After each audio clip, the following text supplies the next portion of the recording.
ஸல்லல்லாஹு அலைஹி வஸல்லம் இருக்காங்க. சஹாபாக்களுடைய சபை. சஹாபாக்களுடைய சபை.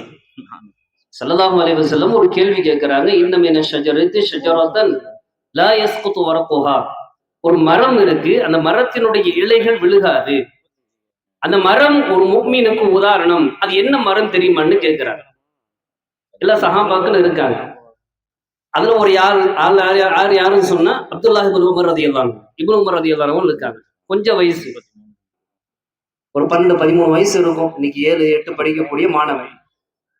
ஸல்லல்லாஹு அலைஹி வஸல்லம் கேட்கிறாங்க. பெரும்பெரும் சஹாபாக்கள் எல்லாம் இருக்காங்க.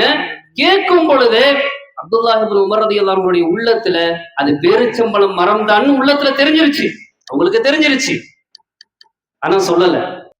சபை முடிந்து வீட்டுக்கு போறாங்க.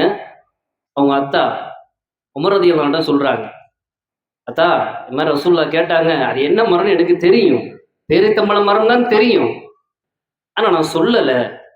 என்னவாப்பா சொல்லியிருக்கலாமே, சொல்லியிருந்தா ஸல்லல்லாஹு அலைஹி வஸல்லமுடைய துஆ கிடைச்சிருக்குமே. இல்ல அத்தா, என்னை விடவும் அந்த மஜ்லிஸ்ல பெரிய பெரிய சஹாபாக்கள், வயதில் மூத்த சஹாபாக்கள் இருந்தாங்க. ஃபஸ்தஹ்யைது, நான் வெட்கப்பட்டேன். அவர்களுக்கு மரியாதை செய்யும் விதமாகத்தான் நான் அந்த இடத்துல பதில் சொல்லல. யா அய்யுஹல்லதீன ஆமனூ லா தர்ஃபஉ அஸ்வாத்தகும் ஃபௌக ஸௌத்தின் நபி.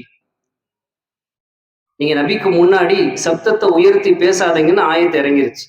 சஹாபாக்கள் அதுக்கு பின்னாடி எப்படி ஆனாங்க தெரியுமா?